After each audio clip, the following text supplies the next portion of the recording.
Hello everybody and welcome to another video. Today I'm going to be visiting Sintra, Portugal. Sintra, Portugal is just a 40-minute drive from Lisbon by car, or you can also take a 45-minute train bus ride from Lisbon to Sintra. Just if you're going to rent a car and drive there, remember that it's so difficult to find parking lot. So I would recommend either doing bus or train. I took a car, but I learned the hard way that it's so difficult to find parking and you're so far away from the palaces that I would never do it again. But it's up to you guys. Okay, so let's start. First, we stop at Café Saudade. This place is the perfect place to enjoy a cozy breakfast before exploring. They had pastel de nata, great coffee, and excellent breakfast. This is a great option before heading to the Sintra palaces. Remember, once you get up there, there's not going to be any food. So I would recommend having your breakfast before you start to explore the palaces of Sintra.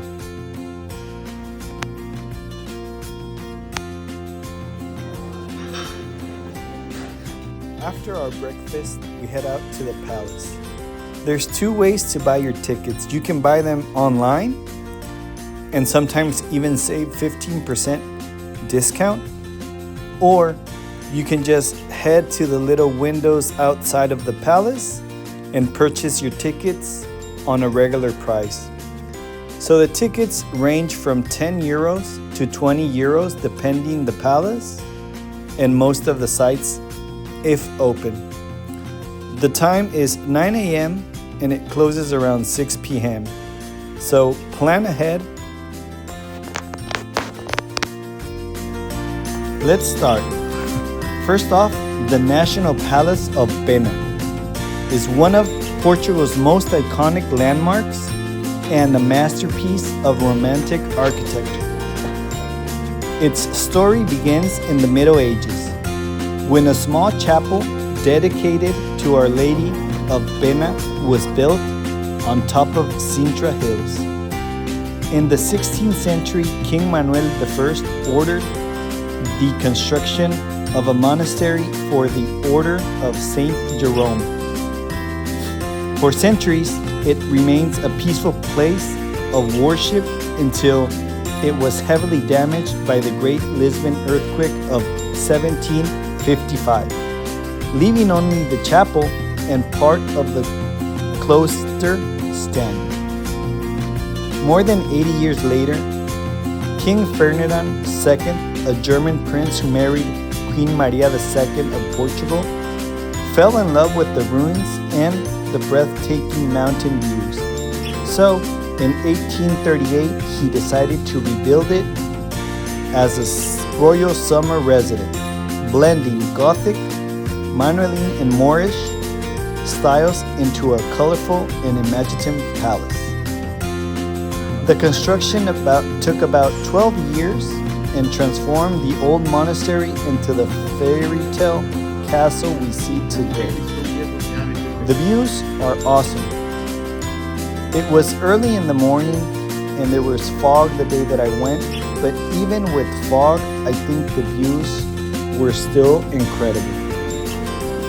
After the Republic was established in 1910, the palace became a national monument and was open to the public.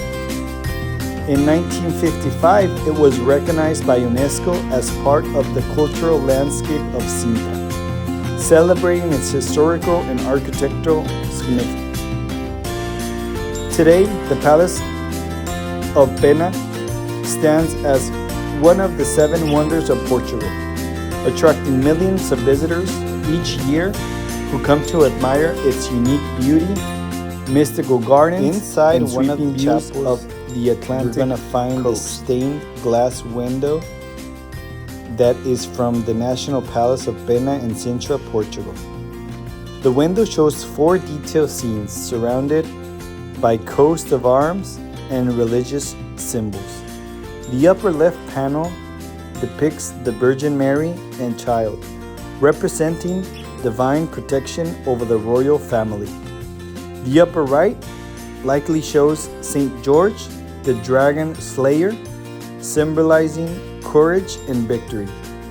The lower panels portray Portuguese monarchs and knights, possibly King Manuel I or King John I, figures tied to Portugal's age of discoveries and national pride.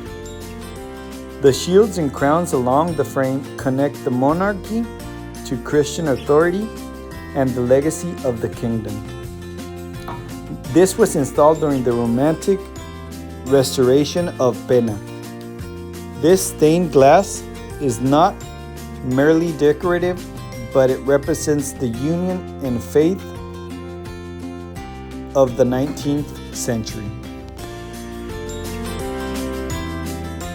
After you admire the window, you'll be able to go out and continue your journey.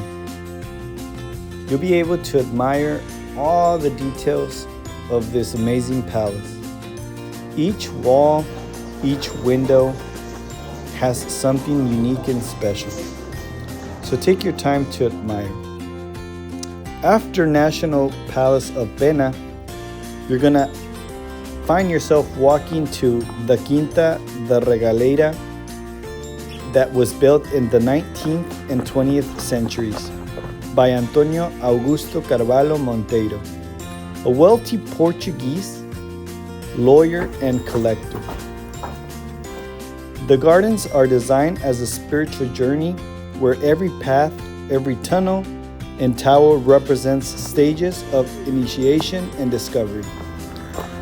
This particular stone tower, sometimes called the Regaleira Tower or Observation Tower, served both as decorative lookout and a symbolic ascent towards enlightenment.